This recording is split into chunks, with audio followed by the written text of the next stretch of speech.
Hello, and welcome to Conversations from the Alcove. My name is Caridad Svich, and I am a playwright and the artistic director of the Alcove New Play Development Program at the Lucille Lortel Theater in New York City. If you've not been to Conversations from the Alcove before, it's a series that mainly chats with playwrights and theater makers about craft, art, life, and the world, not necessarily in that order. And if this is your first time visiting, welcome and check out the rest of the series. Um, I'm going to start with a brief audio description before I introduce our guest today. I'm a fair-skinned person. I have brown auburnish hair. It's pulled up today, and I have bangs on my forehead, and I have sort of slightly cut-eye-ish glasses that are perched on the tip of my nose. I have red lipstick, and I'm wearing a black top. It is not all black. It's got a ton of flowers on it, a ton of small flowers, different colors, mostly, I guess, a lot of pink and yellow, and a little bit of greenish blue. And then behind me is a white background, a real one, it's not fake. And also, you might see a lamp in the corner. It's not turned on, but it's there. So, if you're looking, don't worry. Today's guest is Danny Tejera, a wonderful playwright and actor, born in Madrid, and we can talk about that later. They are a graduate of Hunter College and UT Austin. At UT Austin, they were mentored by Annie Baker and Brandon Jacobs Jenkins. Their play TOROS was performed at Second Stage Theater not long ago. Actually, we can talk about that as well. They're working on a number of plays. They've been a MacDowell Fellow. They have many accolades to their name, and they're working on a play for us at the Lortel with Tatiana Pandiani, a play called Inch Baby. At least that's the title for now. It may change. Because plays change. But that's the title for now. And I want to hand it over to Danny. Danny, how are you? I'm good. Thanks for having me. I'll do a description too. I'm a fair-skinned person with brown hair, stubble on my face, with these white earphones. I'm wearing like a beige shirt. Behind me, there's like a bookshelf and a white cream colored wall. And then sort of to my right behind me, there's like a open window, because as I said to Caridad, I have no AC at the moment. So it's hot. You might see me sweat a lot during the interview. No worries at all. My heavens, the burdens of no AC. Speaking of which, I think it leads incredibly to our first question. As you know, for those of you who've been in the series before, I always start with the same question, which is, how are you? How is the climate crisis affecting your art making practice and thinking about art? Yeah. Oh my gosh. I'll be honest. I was like struggling to come up with like a good answer for this that felt honest, because I don't ever really start from a place of writing. I haven't written like a very direct climate change play that I've liked. I have tried to write a play that was about a sort of issue relating to climate change, but I think my plays work best when I start from like a more private, personal place. And then I sort of hope that if I as a person, as an artist, I'm like paying attention to the world and keeping my eyes and ears open, that the sort of like issues of our time, like climate change, will seep into the work. And so, I mean, I think one thing I've noticed recently in my plays, I guess I think I don't have like an agenda generally when I write. I just sort of write and then things happen. But one thing I've noticed happening that I think is happening in my work is like, I've noticed that I find it aesthetically pleasing to sort of like lull an audience into a certain kind of theatrical world or set of preoccupations.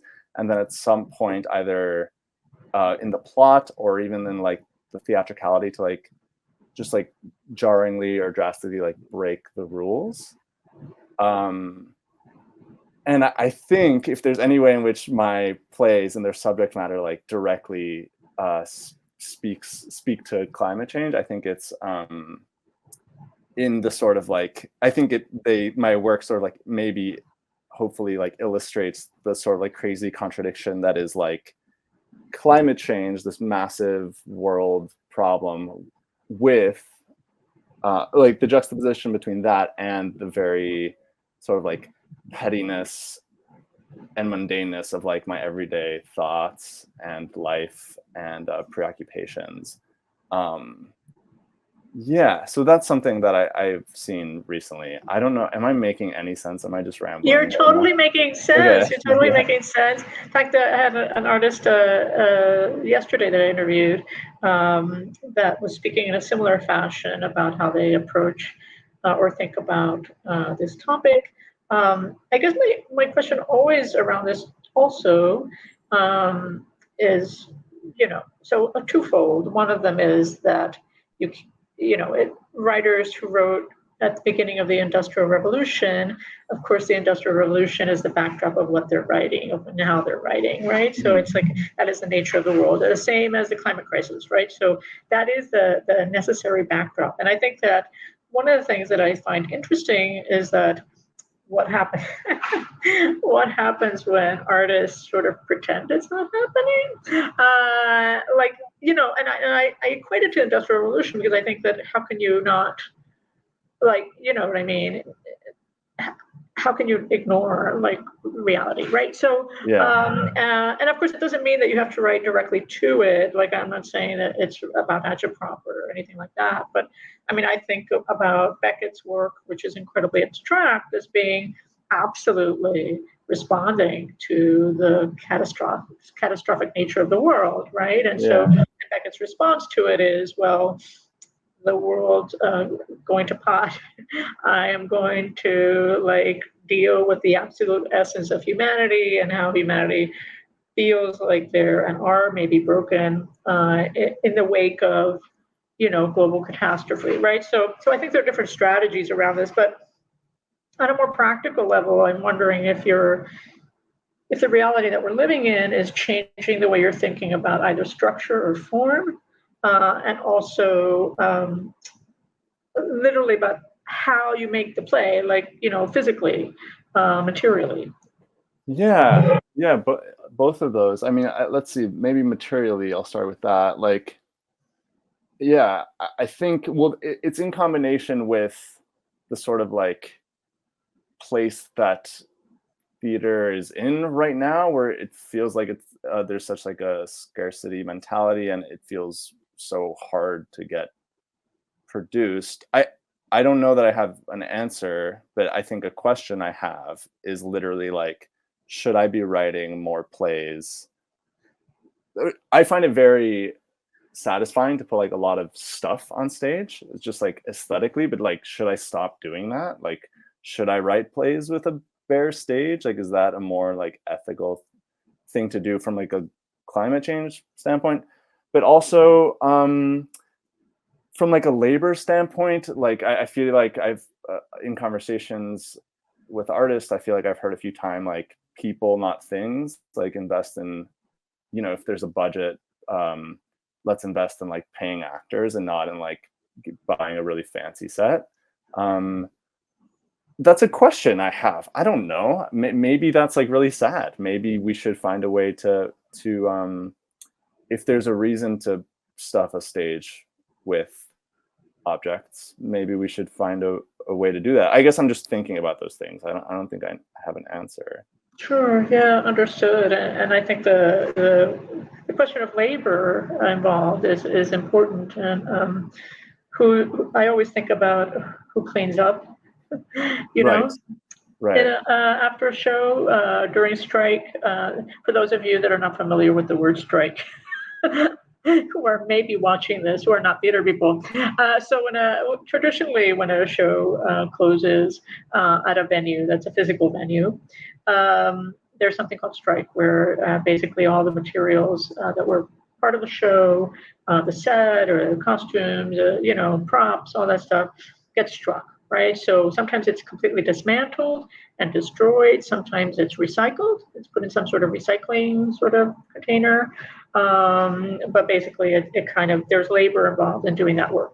For those of you that are familiar with the concert stages and music, you know this very well. And roadies are kind of constantly putting up a show and breaking it down, right? So, but the labor is part of what we do, and I think as playwrights, I think that as architects of the theater experience, we have a hand in determining how the labor is going to function in our work, right? From how many people are on stage, potentially, to indeed what kinds of materials they may be working with physically. There was the other day, was it 2 days ago? It doesn't matter because we're here, but there was a colleague of mine who posted online something really interesting, I thought. They said, I'm working on a play where it has, just as you described, it has a lot of stuff on, it has a lot of stuff, like literally physical stuff on stage. And a lot of it is trash, right? And he said, there's a moment in the play where the characters throw trash at the audience. And they were like thinking about like, what's the ethical way I can do this that's also hygienic and like, you know. And they were like, and so they posted like, hey everyone, like, how do I solve this, creative problem that I'm facing in this play as a director? To which I replied, maybe rethink that moment. Like, actually, maybe you don't need to throw trash at the audience, just a lot. Right. There's another way of doing that. There's metaphor. We work in metaphor as artists, and I think that I think that's such a literal thing, right? Like, it's sort of like maybe the script is calling for something very literal, but I think that as a director, you can sort of rethink moments like that. Yeah. So that's one way of solving some of the consumption and ethical questions that are involved in our work. Yeah. Yeah. What you're saying is, what you're saying is also make me think. I think we're going to maybe talk about realism in a sec, but we are going to talk about it. I think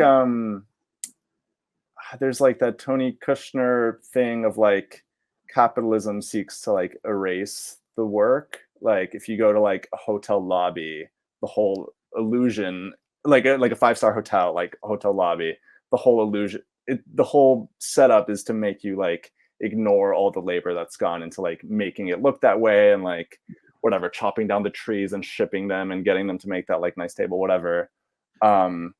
I think there was a time where I was like, I wanted to like, in my play, like Electra Martinez, which I sent to you and we had a brief email exchange about, I was curious, like, what if I was curious, like, what if I like exaggerate the amount of stuff on stage to sort of like point that out, so that, I think that was a question of mine, and I mean, I guess I have that question, like I feel that way about realism generally. I'm like, what if I exaggerate realism to sort of like point to it?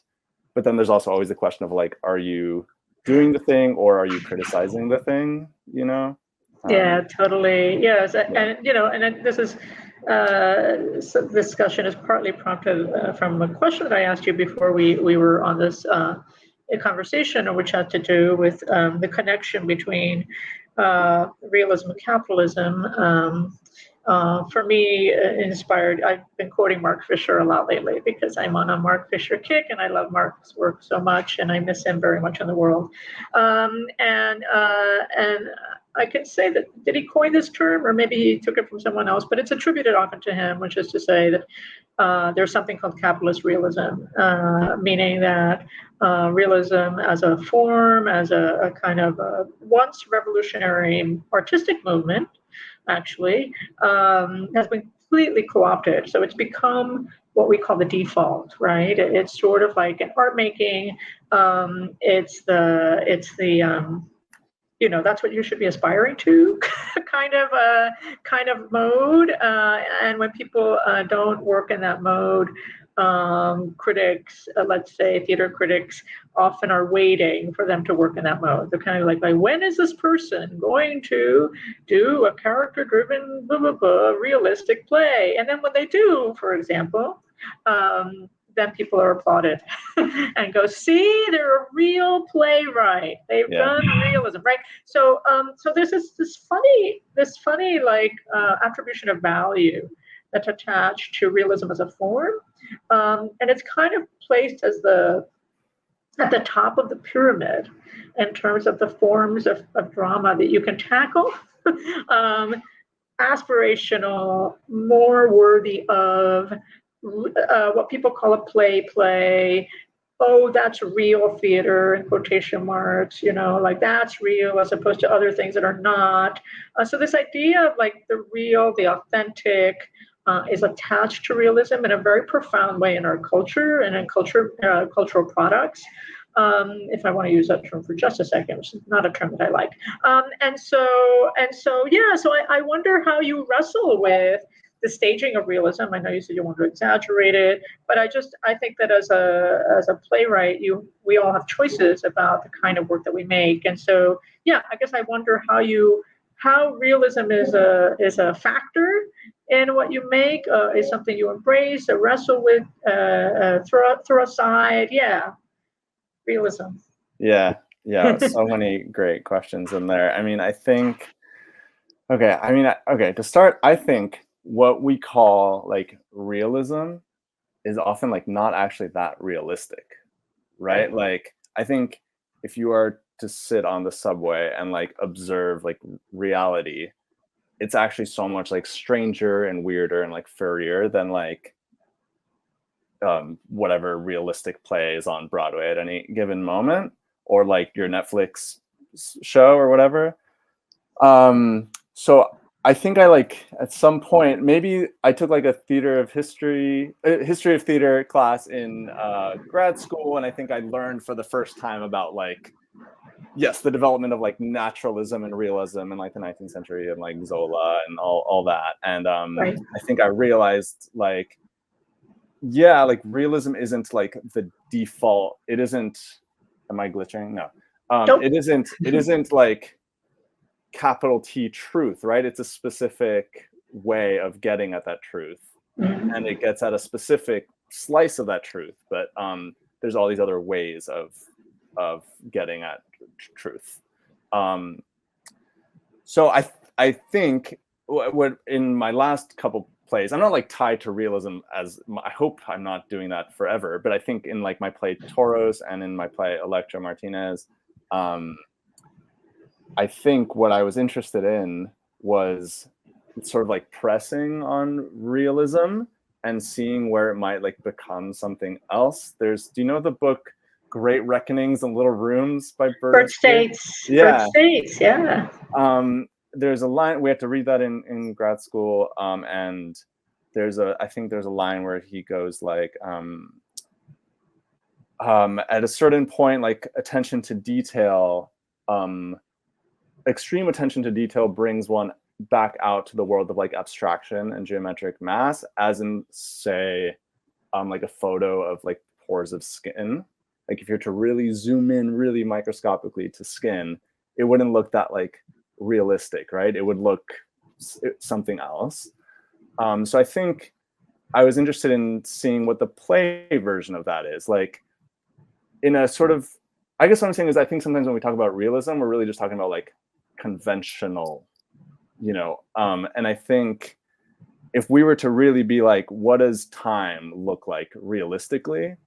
It would be a lot slower than most realism plays. It would look, the conversation would like meander so much more than it does in the very like purposeful realistic plays.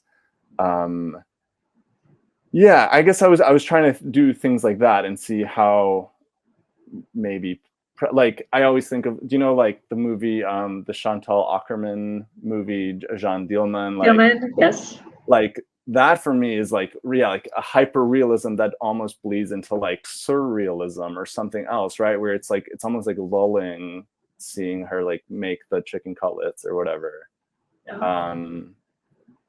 Yeah, I don't know. Those are some thoughts. Those are all great thoughts, and and worth sort of contending with. And of course, in theater history, as we know, Realism is one slice of many other isms that have occurred, expressionism and constructivism, and and so forth. So I feel like it's just particularly interesting that I think that capitalism has decided. Let's take this one. Let's take this one because that sort of fulfills our needs, and this is tied to, I think, issues of representation in theater and performance, and how we think about representation of people and things, and how it sort of weirdly, I think, strives to, and again, I'm not speaking about the 19th century iteration of realism, but its kind of degraded version, which is what we're living with, right? So that it tends to strip away metaphor, right? That it kind of wants to say the chair is the chair, the chair is nothing else. It's not standing in for something else. It's just a chair, right? And but theater is all about like the chair is something else. Right. And so it's just a fascinating conundrum, and I think that, and one that I think is also attached, as we were speaking before, about the erasure of labor, right? So if we say the chair is the chair is the chair, and it's nothing else, it eliminates the history of how that chair got made and who made it and how much they got paid to make it, and all the who on whose labor are you sitting when you're sitting in that chair, and who's being ignored, right, in that story. And I think that's a question that I think as artists we face daily around literally the objects that we work with, if we want to work with objects, that the object itself has a history of labor behind it. And we have to contend with that every time we bring that object into the room. So I wanted to put that out there, which makes me think about your work in relationship to class and the class struggle. You often write about what I would call sort of bougie people, kind of like skewering them, obviously, but also that they're trapped in a system as well. And so I'm interested in how you are continually seeking to articulate class struggle, which I know feels like a very old-fashioned term, but we're living in it. We're still living in it. We're in a massive, austerity. You mentioned scarcity before. It's forced scarcity and forced austerity, right? So we have people that own, that have, in terms of wealth, 2% of the wealth on the planet, and everyone else is scrambling, basically, and are being impoverished by systems that kind of tell you that no redistribution of wealth is possible. So yeah, class struggle in your writing. What's up, Danny? Yeah. I mean, I think for like better and for worse, it is like something I'm super interested in. I think it started just with like me trying to be specific in my writing, as just like just not writing like vaguely middle class people and like not mentioning what their money situation is. Like I guess I try when I write to be like, how much money do I think this person has? What kind of education, what kind of neighborhood do they grow up in, X, Y, and Z, and like to be true to that. And honestly, it does feel scary because his class is like, it's just such a taboo. I do think it's like the biggest, I just think there's so much shame around it, whether you have money or you don't. I have, in the last like 3 plays I've written pretty bougie people, and I think feeling at first scared about that, being like, oh, no one's gonna produce these plays, but also like no one's gonna care about these people, because why would anyone care about people who are so privileged? And I guess I think I'm just trying to let that go and and just be true to, I'm like, okay, starting with the given circumstances that I'm starting with, let me just be true to what I hear and see and imagine, and see what happens. And yeah, I guess I think, I mean, answering my own question, I'm like, if no one cares, then I think that's okay. That feels fair enough. Yeah. Class. I don't know. What else? What else? What else could you say? I mean, I think there's something inside of what you're saying that I want to kind of tease out, and it's something related to what I've been thinking about recently, which has to do with caring in theater. I posted today online something that I've just been kind of like, it's kind of just kind of gnawing at me a little bit. And I think it has to do with, in theater, in the theater industry, but generally more in theater making, there's this phrase that's constantly being used, especially with playwrights and two playwrights, which is, you put something on stage, you got to make me care about it. You got to make me care about it, right? Like there's a kind of like dare, right? And I've just been like a little bit kind of bristly about this because the presumption in that dare is, well, just by showing up doesn't mean that we'll care. Do you know what I mean? Like that the act of attendance, the act of presence and attendance to a work of art is considered negligible. Yeah. And that what the artwork needs to be, quote, and this is big quotes, needs to be doing, right, is make us who have attended and are in its presence care, presuming that we don't care, presuming that we showed up because we don't care to be there, to be in its presence. You know what I mean? It's just like a really messed up thing, right? And so I've just been like, why does the artwork need to do the work of making let's speak about the audience right now, the audience care when they've shown up?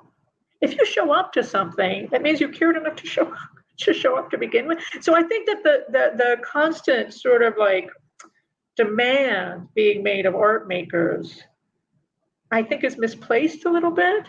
Yeah.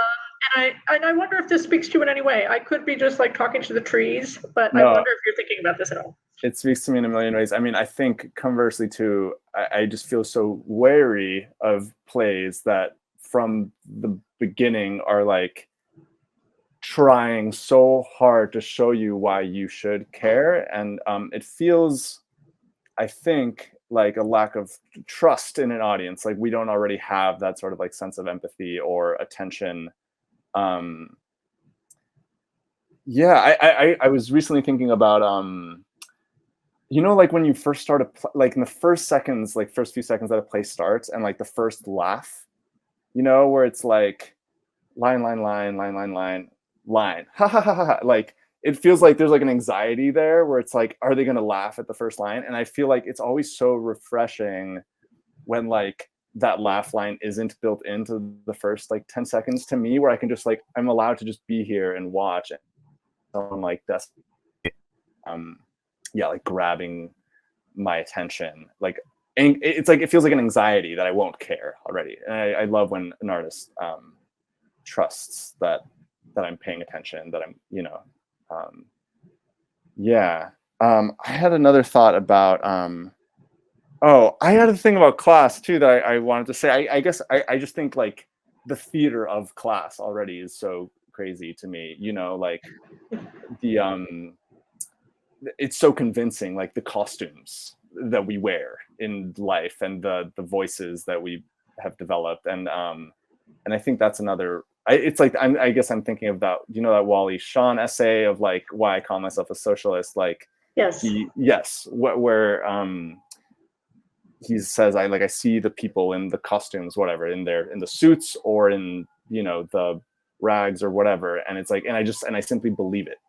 I believe that is the truth of the situation, when really it's not. It's, you know, it's a social construct. And Correct. Yeah. yeah, so that was a lingering thought I had about class. Always great, and always great to mention the wonderful Wally Shawn, who is one of our greatest playwrights, and it should be lauded daily, I think, because it's funny. Sometimes I'll be in a playwriting class with students who are studying dramatic writing, I should say, and they have no idea that Wally's a playwright, Yeah. and they have no idea like the kind of profound.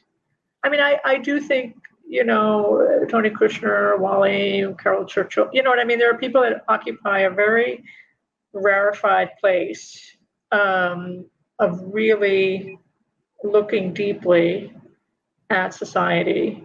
And I think Wally is one of them, but ironically, his work is considered fringe, niche, all these words that are used around it. And to me, it's like necessary theater. Like, I'm just like, please give me more of your wisdom. And also the fact that he's just completely unafraid to step into dream logic in his work. There's an interesting space between what feels sometimes like the real and the dream, and they kind of collide, and a lot of it has to do with the irrational. And he's kind of trying to investigate that irrational place within us that makes us then do maybe acts of violence, or makes us do or be complicit in watching and witnessing acts of violence, right, that are happening in society. So I think that Wally's take on it is unique, and also very alive. I think his work is very alive to theater and to presence, but also to putting us in a situation where we have to deeply think about how do we move through the world, right? I wanted to talk about Madrid for a second, and being from Spain, and like all these things. Not because I want to linger on that, but more because there are not a lot of acknowledged Spanish American playwrights in the U.S. theater, or at least who are actually also writing about being in Spain and like being Spanish, right? So, and I'm interested in this, and also working with bilinguality in the way that you are in your work, which I think is really fascinating. Of how you're obviously making choices about that, So I wonder, like how are you bringing your Madrileño-ness to your writing, if at all? Yeah, I think in a way it's just like it's like what I know, like I think there was a point at which I was writing in like a vague suburban America, and because that's what I had seen, and someone in grad school was like, what if you didn't do that? And I was like, but how do I write in English? How do I write? I don't know. I think I've tried to do that. I do feel like I have to solve the problem with every play, like what language are they speaking? What if it's English, like what kind of English, what kind of Spanish? I mean, if I'm writing like, say, a Spanish American person, that's a very specific actor, with a or someone who's knows how to do a specific Spanish accent. Say, the Spanish accent in Spain is obviously different than a Mexican Spanish or a Colombian Spanish or whatever. I think it's been out of necessity. I guess like once I realized that my writing was slightly better when I did that. I mean, now that I say that, I'm like, I want to write I want to try the suburban America play. It's just been my experience, I guess. So I'm bringing that with me. Yeah, you mentioned training a little bit, and I want to get to that question around the impact that training has had for you, training for the theater specifically, and what you're carrying with you from your training. I think sometimes training programs get a bad rap in that we're churning out artists, when there's really no work to be honest. So what are we doing? But we are doing many things. But I also don't think it should be about that. But I also think that there's something kind of beautiful about studying the craft and studying, knowing more about it and doing a deep dive into it.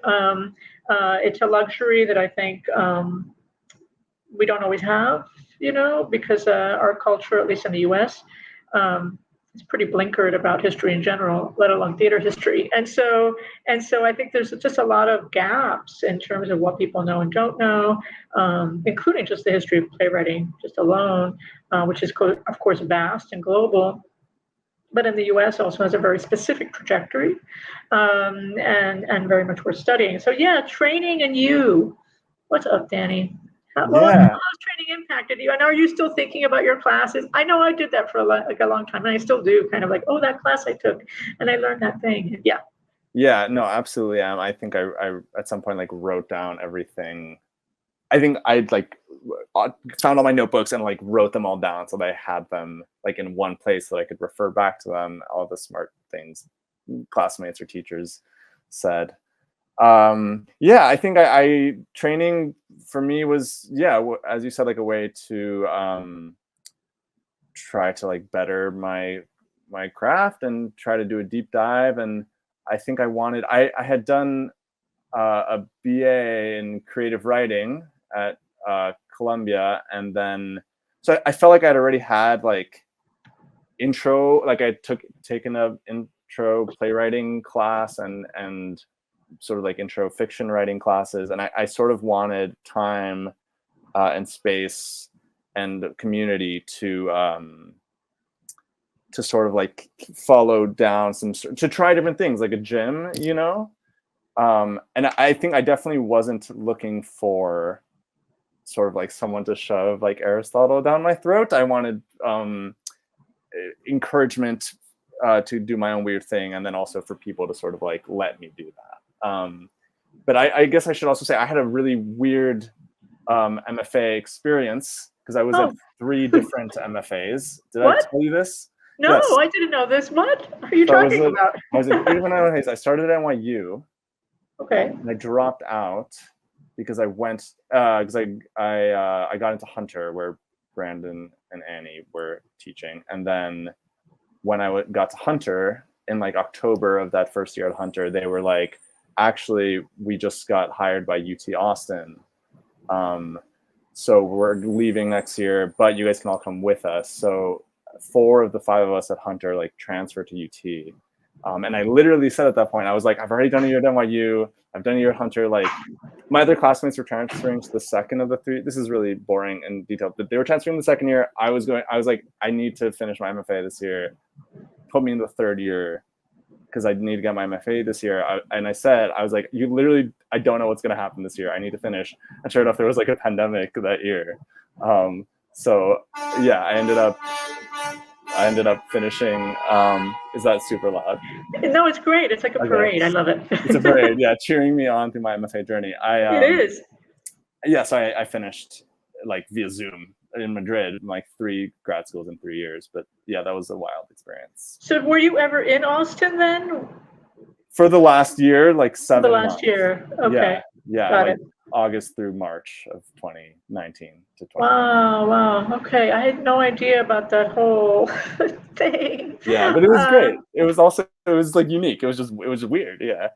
Yeah. Are there specific things that you take with you? I mean, obviously many things, and we can't always name them, but I wonder if they're like, oh, that thing that was said in class, I always have at the top of my writing notebook, or that exercise that we did. Yeah. Are there stuff like that you keep with you as part of your daily practice? So much. I mean, I think generally I loved sort of like the Annie Brandon philosophy of like, it felt like they were treating us like full artists, not just like playwrights. And a big part of that, I think, was like being interested in other things and like reading a lot. And I that feels like the biggest thing that I still take with me. I feel like every time I read, I want to write like 50 plays.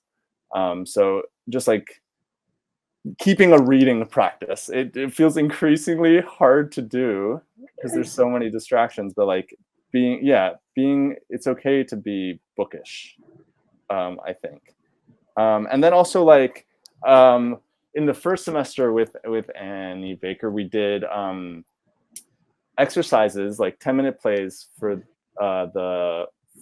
every week of the class. We didn't write any full-length plays, and then in the last week we did a bake-off, like a Paula Vogel style bake-off, and that was really fun. The combination of like, let me try this, let me try this, let me try this, and then very, very, very quickly in 2 days, let me try to write a full-length play.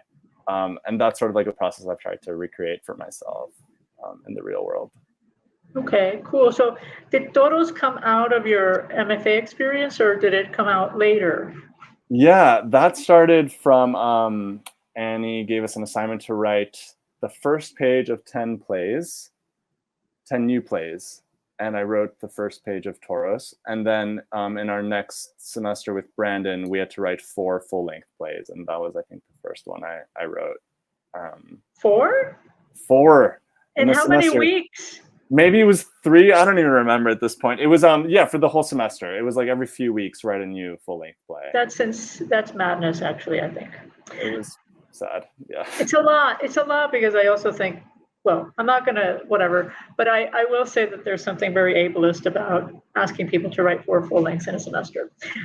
So I worry about burnout, which our industry already suffers from immensely.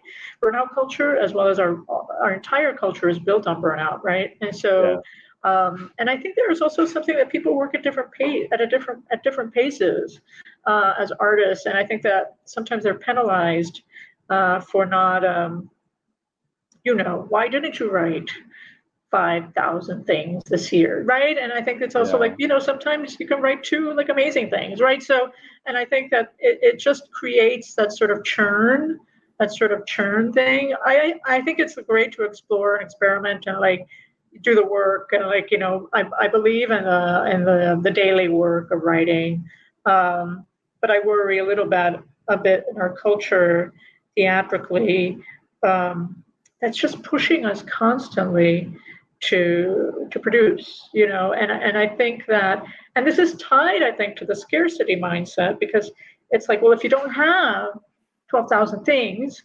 how are you going to work in the market? There's a kind of like funny, not funny, situation that I think writers are put in, especially playwrights, where, I know you've experienced this, I'm sure, which is that, you're asked, what are you working on all the time? And actually it's like, well, I'm working on the plays that haven't been produced yet. Like, actually, I'm actually working on those. Like, those need to get done, or at least one of them needs to get done. I mean, given our industry, I think it's very highly unlikely that all the plays that we ever write are going to get done, right? Like, that's just a reality that we have to live with as writers, right? So, but I do think there's also something around taking care, speaking of care, I think taking care of our own work, right? So I think often what happens in our industry is that playwrights are asked to dispose of their work too early, give up on it too early. Because it didn't, so-and-so at so-and-so theater didn't get it, or blah, blah, blah, where we just kind of like, well, that one's, I don't know, no one's ever gonna, and I'm like, well, wait a minute, what about fighting for your work, right? I don't mean being like, dogged and relentless, like the only play I'll ever write, kind of mentality, because I also think that's very damaging. But I do think that there is this kind of churn thing that can make us forget, oh, what, I wrote that because I was interested in, I wanted to explore this, and this. And and you're on a journey with your work. And so I just wanted to lift that up, not to say that you shouldn't be writing 4 plays in a semester if that's your jam, but I also think that there's something around learning, but also disposability that can happen as well. And I don't know if you have any reactions to that. I could be, talking out of school. So yeah. No, I love that. I mean, I also see the value, in that, and don't want to, don't want to say anything against that decision, but I completely agree. And I think one of the things that maybe I've had to like relearn post grad school is like, I think that sort of culture of like we need to be doing something for me has been like I can only write now with like a deadline. Like it's like you're just and when you're writing for a deadline, you're really writing from a place like not of joy, you know, it's a place of fear and Yes. like fear of embarrassment, and it's so powerful and can really help get something done. But there's really no, I mean, it's just like plays, you're not going to make any money writing a play. Like there's no reason to write a play other than the joy or that you like doing it. Right. So it's like I right now in my own practice, I'm really trying to find a way back to like the spirit of like a child playing with blocks and like, let me just make something. It's okay if it sucks. Like that sort of joy in the work. But that is, you aren't really able to do that when you have a bajillion deadlines. Yeah, absolutely. I sometimes give myself arbitrary deadlines just for fun. So Yeah. I treat them as kind of playful, like, especially if there are other people at the other end that I want to, sometimes I imagine or actually ask my friends, I go like, hey, I want to write a play and can you be my first readers? And so that when I'm working on the draft, I'm thinking about them. I'm thinking about them being my first readers, and I'm going, oh, I can't wait to share this with so and so and so and so. Like, how amazing would that be, And so for me, that sort of like brings the joy back. Like it stops being like a work thing and more like, oh, I can't wait to share this with my friends. I wonder what I'll make. And they're really smart friends. So I hope I make something that really is like fabulous so that so that they get it and are interested in it and have smart things to say about it. And I don't mean smart like I mean smart, like intelligent, aware, alert. You know what I mean? People that are curious about the world, right? So sometimes that's how I treat deadlines that are arbitrary because I'm a big believer. Like if producer is giving me a deadline, then I think that I feel honor bound to meet it because I also know that my labor affects other people's labor, right? Like if I'm making something and they're waiting for it and I don't deliver it on time, other people are going to get screwed, basically. Like there are people on the other end that are waiting for that thing, and so to move it forward or to do something else with it or whatever, and so I feel honor bound, unless it's an extenuating circumstance. To kind of deliver the work. We're almost at time here. I have to say that you're in a very cloudy, nocturnal lighting situation. I'm going to try to turn on the light. Let me see That if would this be is better. amazing. Thank you so much. I felt like I was like chatting with like you kept getting darker, It darker. was so moody. It started pouring. Oh, was it pouring? Oh, okay. Yeah. I had no idea. Okay. So obviously it's just dark outside. But it was so funny because I was like, Danny, where are you? I kept trying to adjust the laptop. Like, is there more light this way? No, Oh yeah. my God. I was like, you disappeared into the screen. Anyway, we're almost at time, but I wanted to kind of, I like having this question and sometimes I bring it forward, which is what dreams do you have either for the field or for your own work? And yeah. Yeah, the big one that comes to mind is like just more funding right now. It feels like the biggest thing that we need. It feels like there's like just such a mood of gloom and doom and like scarcity in the field. And yeah, with theaters closing or programming like half the plays that they used to. And I mean that feels like the one that I feel like in order to write and it's not just for plays to get produced. I feel like that changes what the plays are. Yes. I was just in Berlin for the first time. I went to visit for 3 days while I was in first in Spain and then went to Berlin, and it just seems like there was funding, so much more funding there for like interesting, weird work. Like it was almost shocked. We were like, I went with my partner who's also a playwright, and we went to see a show, and from like the audience and the venue, it felt like it would have been like a Broadway, very commercial play. We were like, are we in the right place? And then the play started and there was like crazy wigs and like it was like written in this like Dada like anti-language language. We're like, wait, this is so weird, but it has this kind of audience and these sort of resources. And I guess, yes, if there was a way to magically get more like public funding for theater, I think that would be great. But yeah, I don't know. I'm just a playwright. I know. I think funding is so crucial, and just what you describe is something I hear often, which is it's this funny thing, right? It's like if you actually have subsidy that's significant, Mm-hmm. you can actually make work without worrying about getting subsidy, which means you make different kinds of work. Yeah.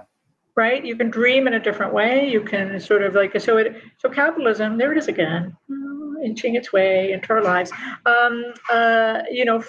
puts us in positions where we stop dreaming, where we stop making, I want to make that, I can't because I can't go produce because it needs so many characters, and I'm not going to dream that, I'm going to dream something else, right? And so it actually stops impulse. And stops the field from growing and evolving, to be honest. I mean, I know exactly the kind of work that you're talking about, that you were saying in Berlin. And, and it reminds me of when I went to Poland and went to see work. And it was like, everybody was showing up and like people were really into it. And the work was like really strange, like by like US conventional, I don't know, well-funded, blah, blah, blah standards. It was like, what people call fringe here, right? And the audience was just totally into it. It was being like a rock concert. It was so much fun. And I was like, see, like it's, and it's funny because I think in the US, a lot of the discourse in theater is around where's the audience? Where can we find them? And I'm like, change the programming. Like change the programming, and and then you'll have to do some work because people don't feel like theater is part of their lives here, and they don't feel like they're invited, and it's also too expensive, and so there's all sorts of barriers as to who actually can show up. But if you change the programming and change the pricing and change a lot of things about how you do, I think you can find ways to create that new audience that everybody's craving for all the time. So I've been hearing this discussion for so long, and of course it rests on subsidy, but it also rests on being inventive about a different way of kind of approaching how you program.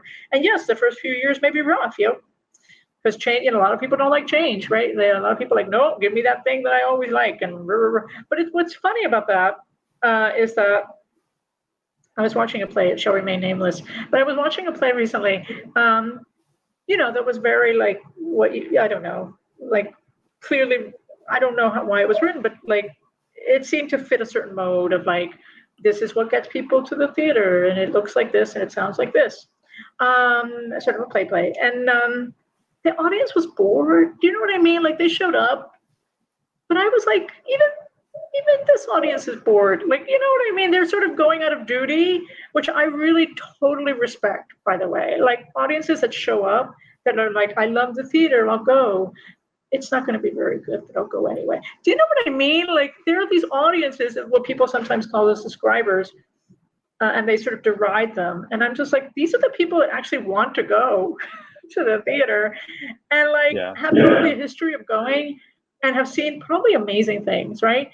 And they're going because they want to support. Often it's not always for show, and they may not be like, they may just find it all kind of dull, but they're going anyway because they're trying to, they still believe in theater, so I think that there's this kind of like place that we could operate from where it's like, how do we keep change alive in theater, so that it, with resources, but also with the kinds of work that we do, that is as expansive as I think film and music can be, right? Which is like you can see all kinds of movies, mostly, especially now streaming. You can see tons of work, international work that you couldn't stream before. That's like amazing, I think. and work that operates in different sort of modes, dramaturgically, all different kinds of music that we can listen to. So why is that not true in the theater, right? Theater feels like, no, you can only listen to this music, and I was like, no, but I want to listen to 5 other things. Yeah. You know? Yeah, totally. Yeah, what you were saying too, I mean, it makes me think of that, like Fornes. Do you remember that? I think Sarah Holdren wrote an essay a few years ago about like the good intentions of, I forget the name of the play, and that's probably for the better. But Yeah.